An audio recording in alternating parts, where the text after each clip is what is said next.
This morning,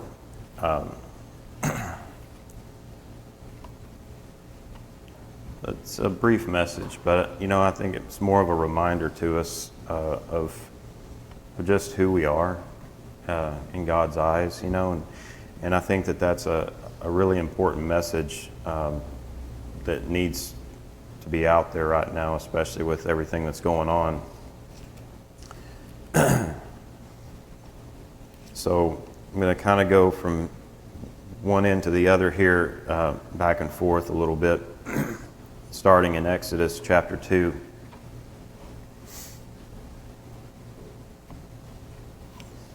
Verse 12.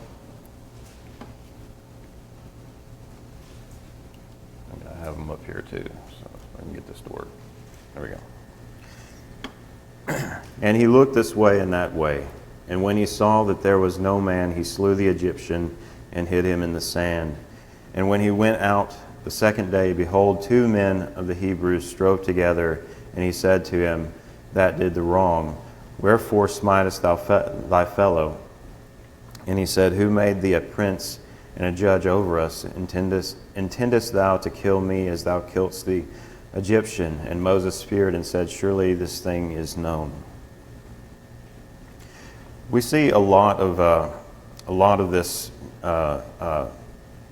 this classification. I can't stand calling it racist things going on now. I can't stand using that word because we see all this going on today. This is something that's always gone on. In times past, people saw races or ethnic groups as being from different regions or different countries, nations. You had a familiar tongue or a tradition. But in our country today, we have a stark divide. It's not a divide dictated by class, even though that people will say that. If you remember, well, it's probably been about 10 years ago now.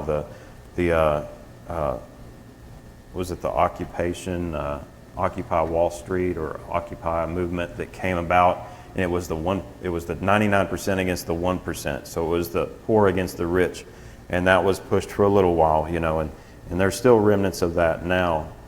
But it isn't a divide dictated by class. It's not even a divide dictated by race, which is what we're getting fed today. And it's not this this is extreme racism, and this is what's causing all this. That this is what we're told, and this is the reason for the riots and protests. This is what it's all about. It's not even dictated by a police versus the policed dichotomy, and that's one of the things that's going on too. It's a war between police and citizens. But our divide today is between the truth and a truth. It's between God's order and chaos. It's between authority, His authority, and subversion of that authority. And you clearly see that today. I'm going to show a few slides here. It's got pictures on it. Okay. So from Portland, Oregon to Raleigh, North Carolina, we saw this picture of kneeling, and it's to show solidarity, is what it's viewed by the Black Lives Matter group. And a lot of these groups were told that as they knelt, they needed to apologize for their white privilege. And this was a thing that they had to recite. So we see this going on, and I want to go to Daniel chapter 3, and I know this is not the same thing, but we'll see the spirit behind it here in a minute. I may not have put Daniel 3 up there, but so we'll go to Daniel 3, and this is a verse starting in verse 1. Nebuchadnezzar the king made an image of gold whose height was 60 cubits and the breadth thereof 6 cubits. He set it up in the plain of Dura in the province of Babylon. Then Nebuchadnezzar the king sent to gather together the princes, the governors, the captains, the judges, the treasurers, the counselors, the sheriffs, and all the rulers of the provinces to come to the dedication of the image which Nebuchadnezzar the king had set up. Then the princes, the governors, and the captains, the judges, the treasurers, the counselors, the sheriffs, and all the rulers of the provinces were gathered together unto the dedication of the image that Nebuchadnezzar the king had set up. And they stood before the image that Nebuchadnezzar had set up. Then a herald cried aloud, To you it is commanded, O people, nations, and languages, that at what time ye hear the sound of the cornet, the flute, the trumpet, or the harp, sackbut, psaltery, dulcimer, and all kinds of music, you fall down and worship the golden image that Nebuchadnezzar the king hath set up. And whoso falleth not down and worshipeth shall the same hour be cast into the midst of a burning fiery furnace. Of course, we know the rest of where this goes. But I would argue that the same spirit that's here trying to get these people to bow down to this image is the same spirit that's behind this, because there's something set up here on a pedestal. It's not God, but these people are being asked to kneel down and almost recite like a worshipful thing to apologize for oneself. And that's, I mean, these people that were kneeling are made in the image of God. I mean, we're not all perfect, but you have to understand that there's a spirit that's behind that. We can see this parallel happening in our day. If you happen to be at one of these protests or in the midst of it and refuse to kneel, refuse to do these things, you could be made an example of why it's risky to go against the grain, as Daniel did. So in all this chaos that's been going on, and I honestly, a lot of it that I've seen is very encouraging. There are pockets of encouragement, but there's a lot of it that just turns your stomach. It's almost an attack on your heart. It's an attack on God's image. So there was a video that I saw that a protester went as far as throwing lighter fluid on a police officer and threw a match on him. And those kind of things that we see are there to show the amount of hatred that's just gone through this country and other countries. Actually, this was not somewhere here. This was in another country. So it was the same thing going on, the same kind of riot going on. But once the knee is bent in solidarity with this movement, the leaders ask for those kneeling to recite an apology for having white privilege. Kneeling is a sign of surrender or reverence, which can be both, because if we kneel at the cross, we're surrendering our life and we're giving reverence to the one who gave his life for us. So, with that being said, I want to show this next one. Okay. And this is what should be taking place. You see the two sides here kneeling in prayer with each other. Now, if you would have taken this picture a few minutes earlier, because I saw this picture, there was another picture that was a few minutes earlier. One side was standing still. The other side started praying, and they met. And that's an encouraging sign, because this is something that needs to happen. This is our land needs healing, and that's a way to start that healing process. So, this movement, it claims to be about equal justice for everyone. It claims to seek fairness in how people are treated based on the color of their skin.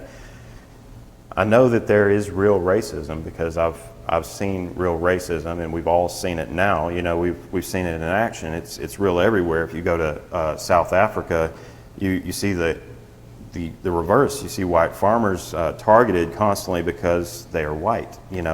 If you go to Australia, you see the Aborigines of that region, just like the Native Americans of our country in the past had been mistreated and worse.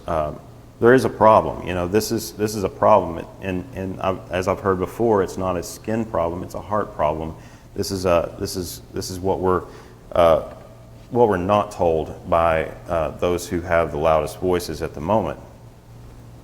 So if we go to Matthew chapter 24, verse 3, and as he sat upon the Mount of Olives, the disciples came unto him privately, saying, Tell us, when shall these things be? And what shall be the sign of thy coming and of the end of the world? And Jesus answered and said unto him, Take heed that no man deceive you. For many shall come in my name, saying, I am Christ, and shall deceive many. And he shall hear of wars and rumors of wars. See that ye be not troubled, for all these things must come to pass, but the end is not yet. For nation shall rise against nation, and kingdom against kingdom, and there shall be famines and pestilence and earthquakes in diverse places. All these are the beginning of sorrows. Then shall they deliver you up to be afflicted, and shall kill you, and ye shall be hated of all nations for my name's sake. And then shall many be offended, and shall betray one another, and shall hate one another. And many false prophets shall rise, and shall deceive many. And because iniquity shall abound, the love of many shall wax cold. But he that shall endure unto the end, the same shall be saved. And this gospel of the kingdom shall be preached in all the world for a witness unto all nations, and then shall the end come. It almost looks like a checklist, doesn't it? You almost go down through here and you see a checklist. You see pestilence, you see earthquakes. Earthquakes have had a really big uptick in the last few weeks. I keep track of it on my phone, and every day, I'll see the biggest earthquakes roll in, and there's been multiple pretty big earthquakes. But, it just goes to show that you can read this almost like a checklist. You can take and you can check off different things. So are we in the beginning of sorrows? I would say that, from what I can see, that it looks like that we are, but I don't know. I know that there is a lot of hate out there right now, and I know that a lot of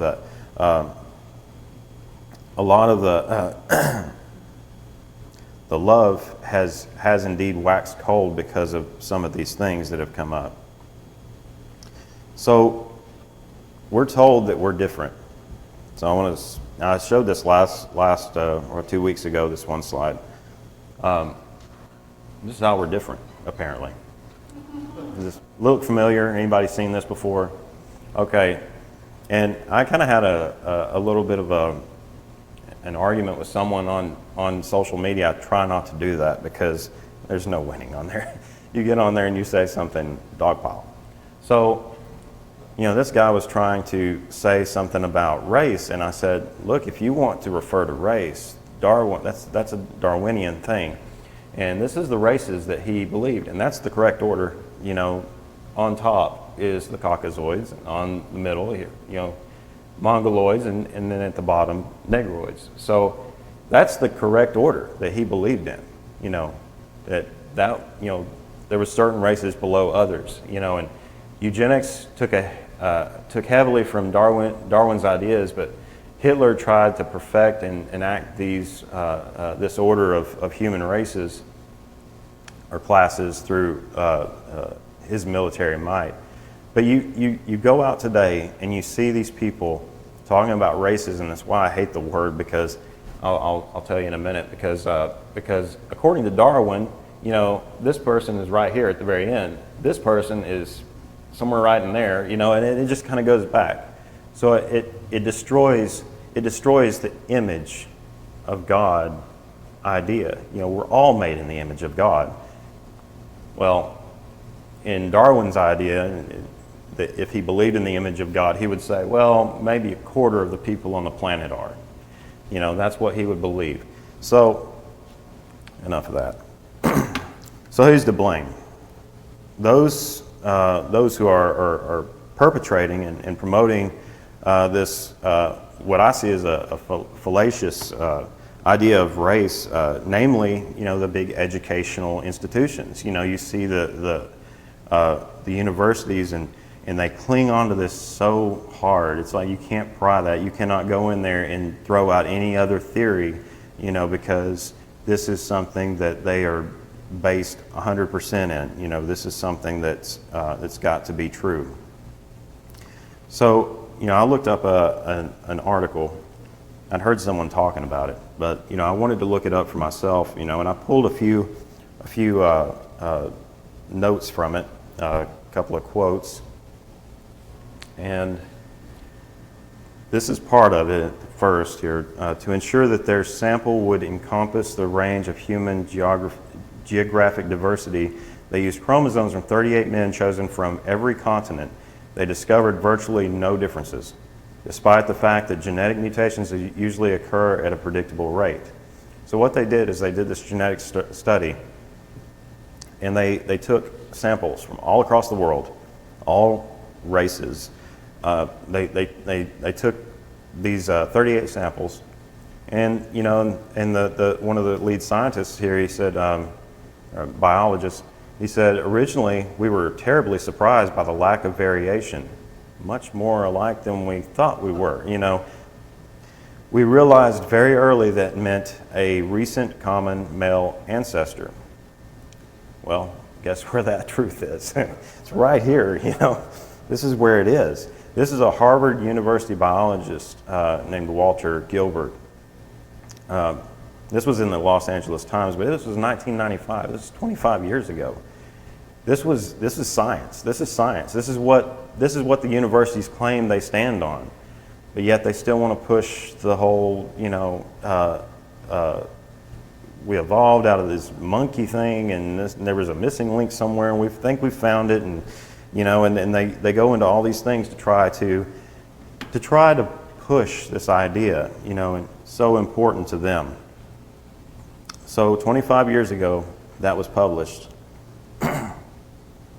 when they started to look at the human genome, the genetic makeup, when they were doing it was a big breakthrough, to actually map the human genome. We're all the same with a few variations on physical attributes.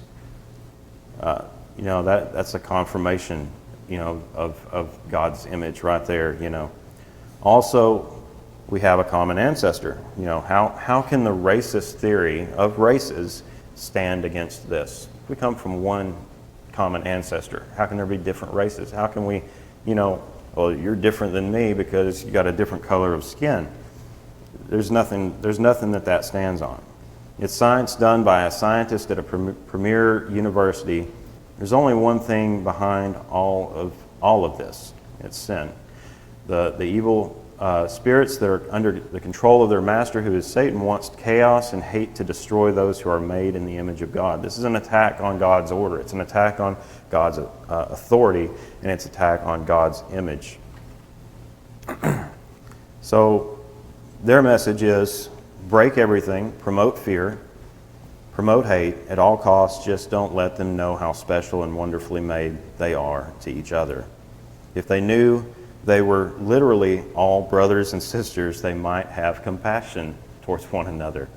And it makes me think, and Lauren always kind of laughs at me when I say this, because I have a pretty large family in Manchester, and distant relatives and stuff. So whenever we find, oh yeah, I am related to that person, he's my third cousin, and she's like, well, how are you related to all these people? And I'm always like, oh yeah, I think they're my fourth cousin, and then I start throwing in the once and twice removed, and she's just rolling on the floor at that point. So, but if you did the math, you could find how distant of a relative a certain person is, and I was listening to a man that actually was really into origins of different tribes and different nations, and traced them all the way back to Noah, and went further from that, and traced them, and he found out that he was like the 83rd cousin of the Queen of England or something, and it's an interesting thing when you look at it like that, because you instantly associate family with everyone, and it's an amazing thing because it's the truth.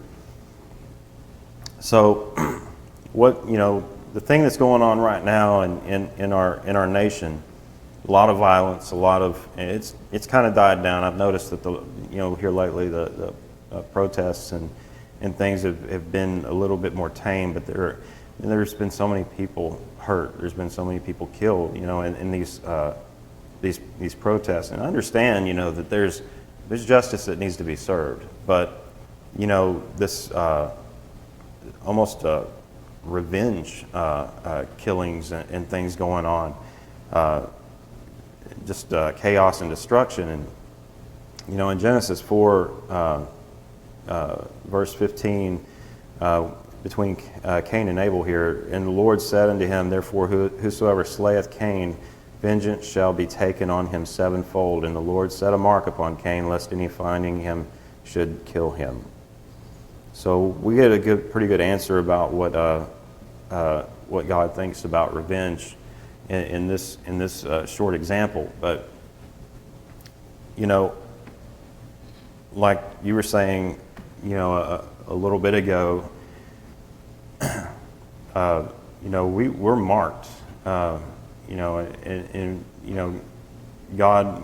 God puts His mark on His people. And this is something that we have to realize, that every day we need to seek that. We need to seek that relationship with God, because as I read in the beginning, when Moses did this thing to the Egyptian, when he killed the Egyptian, and later the Lord used him to go back into Egypt, because he knew he could relate to the sufferings that he had seen of his people, but he also had that unique position of almost an authority, being raised in Pharaoh's house. So, he had the unique position.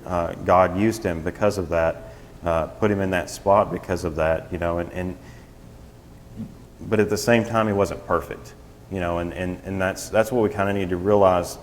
These people that are, burning things down are still our brothers. They're still our sisters. We still have to pray for them. Just like that picture that I showed, like I said, moments before that picture was taken, one side was standing up in defiance, and the other side bowed down and started praying. Instead of reciting, they started praying, and they met in prayer. And that's the thing that we need to keep focus on. These things that are going on are out of emotion. All this is based out of emotion. It's always a dangerous way to come at everything.